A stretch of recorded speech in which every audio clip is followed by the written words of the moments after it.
마지막으로 이제 AI 면접에 대해서 좀 말씀을 드려야죠. 그리고 이제 한 가지만 말씀드리자면 AI 면접은 어디나 똑같아요. 크게 다를 바가 기본적으로는 없다고 생각하시면 돼요. 근데 이제 이 AI 면접 진짜 필요해요. 왜 필요하느냐? 여러분 솔직히 인사부에 사람 많이 쓰고 싶어요? 안 쓰고 싶죠? 채용하는 애들 그 뭐지? 아무리 큰 회사라도 4명 이상 없잖아요. 근데 이제 큰 회사는 10,000명도 지원 응모가 들어와요. 거기서 ES 확인하고 그다음에 서류 그 뭐지 1차 면접 실시하는 거 죽어 나가는 업무예요. 그래서 대부분 하기 싫어해요. 그렇겠죠? 그래서 AI가 등장했고 제가 처음에도 말씀드렸지만 1차 면접은 뭐다? 결격 사유를 제거하는 거다. 당연히 뽑을 이유를 찾는 거는 인간의 힘이 훨씬 더 훌륭하고 효과적인데 얘가 이상한 애가 아닌지 걸러내는 AI로 충분히 가능하겠죠? 그렇기 때문에 이제 여러분은 이제 걸러지지 않기 위해서 AI 면접에 대해서 어떻게 어느 정도 지식은 쌓아놔야 내가 걸러지지 않는다는 걸 이거를 알 거라 생각하기 때문에 이거에 대해서 좀 간단히 설명을 드립니다. 참고로 저는 이제 수많은 유튜버가 있겠지만 적어도 이거에 대해서는 누구보다 자세하다고 생각합니다. 왜냐? 직접 팔아봤으니까. 그러니까 이제 이거에 대해서 좀 얘기를 해볼게요. 첫 번째로 채용 면접은 이런 흐름이에요. 뭐 당연히 서류 면접, 1차 면접 당연히 디지털로 하고 대신 그 안에서 이 1차 면접조차 구조화된 면접으로 실시가 됩니다. 자, 어떤 질문이 오느냐? 주체성 확인하는 질문, 학습 의욕을 확인하는 질문, 그다음에 적응 능력을 확인하는 질문이 나오고 게임을 해서 얘가 똑똑한지 멍청한지 대충 점수도 나옵니다. 여러분 이제 시험 결과도 있겠지만 이것도 그 결과를 내보내 버립니다. 게임을 통한 이제 지능 그 IQ 테스트라고 생각하시면 돼요. 자, 이게 되면 대충 100% 이제 65% 이제 하위가 나오는데 대부분 회사가 3분의 1은 바로 2차 면접 보내버리고 이제 중간층은 확인을 해서 얘를 떨구지 말지 확인을 하고 대부분 그 밑에 있는 애들은 바로 버려버립니다. 그래서 여기서 보통 스크리닝 2분의 1에서 3분의 1 된다는 거 알아두시고 그다음에 데이터가 부족한 경우도 있는데 그때는 재촬영 다시 하라 라고도 메일 보냅니다.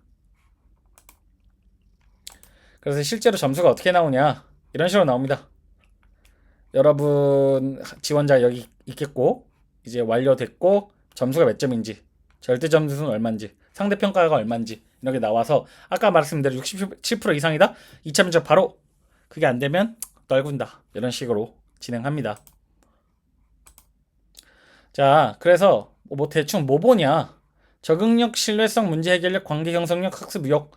그래서 이걸 통틀어서 커뮤니케이션 능력, 얘가 얼마나 제대로 설명을 하는지, 얘기는 똑바로 하는지 확인하고 게임 2개를 통해서 IQ 테스트를 한다. 물론 직무에 따라서 추가적인 AI 코드 혹은 코딩 테스트 같은 거 있긴 한데 여러분이랑 대부분 상관없고 코딩 테스트도 사실 제가 현직자 입장에서 말씀드리지만 코딩 테스트를 보냐? 별로 보지 않는 것 같아요. 왜냐? 코딩 하다 보면 못할 수도 있거든요. 그것보다는 문제 해결을 어떻게 하는지 그 코딩 안에서 녹화되고 있거든요. 사실 뒤에서. 그거, 야, 얘가 이런 식으로 문제 해결을 하려고 하는구만. 그걸 확인하는 것에 불과해요. 이거 잘 되면 대충 문제 없다.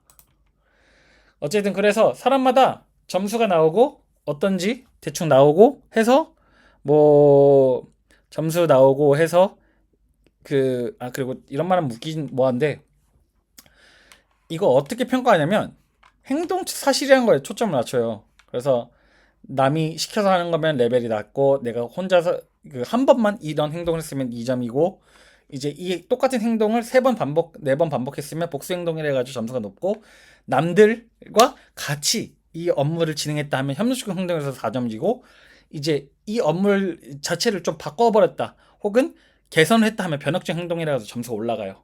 이게 특히 중요할 거예요. 그래서 이런 말은 뭐하지만 여러분 거짓말할 필요가 없어요. 왜냐면 여러 가지 뭐 질문을 하겠지만 내가 편의점 아르바이트를 해도 변혁적 행동을 할 수 있거든요. 그래서 뭐 항상 편의점 사장님이 이제 지적을 할 때만 어떤 행동을 했습니다.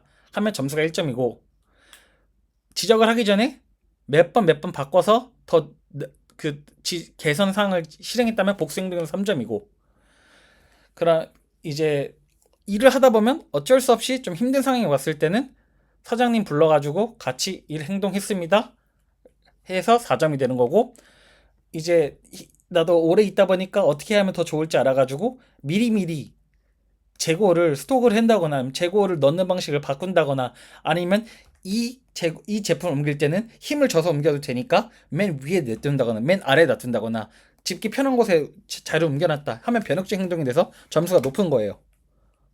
무슨 말인지 아시겠죠? 참고로 이 로직 자체는 전 세계 어디 가나 똑같아요. 왜냐?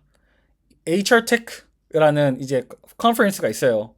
그 컨퍼런스 가면 어떻게 하는지 로직이 다 공개가 돼 있고, 모든 AI 시스템이 이런 그 행동 사실에 초점을 둬서 평가를 하고 있어요. 그러니까 여러분, 이상한 생각하지 마시고 그냥 내가 했던 행동을 똑바로, 그 다음에 정말 내가 변혁적 행동을 했다면, 변혁적 행동을 했다는 거, 그 다음에 남들과 협력을 해서 일을 했다는 거를 내 입으로 제대로 설명할 수 있으면 여러분 합격이니까 큰 걱정 없어요.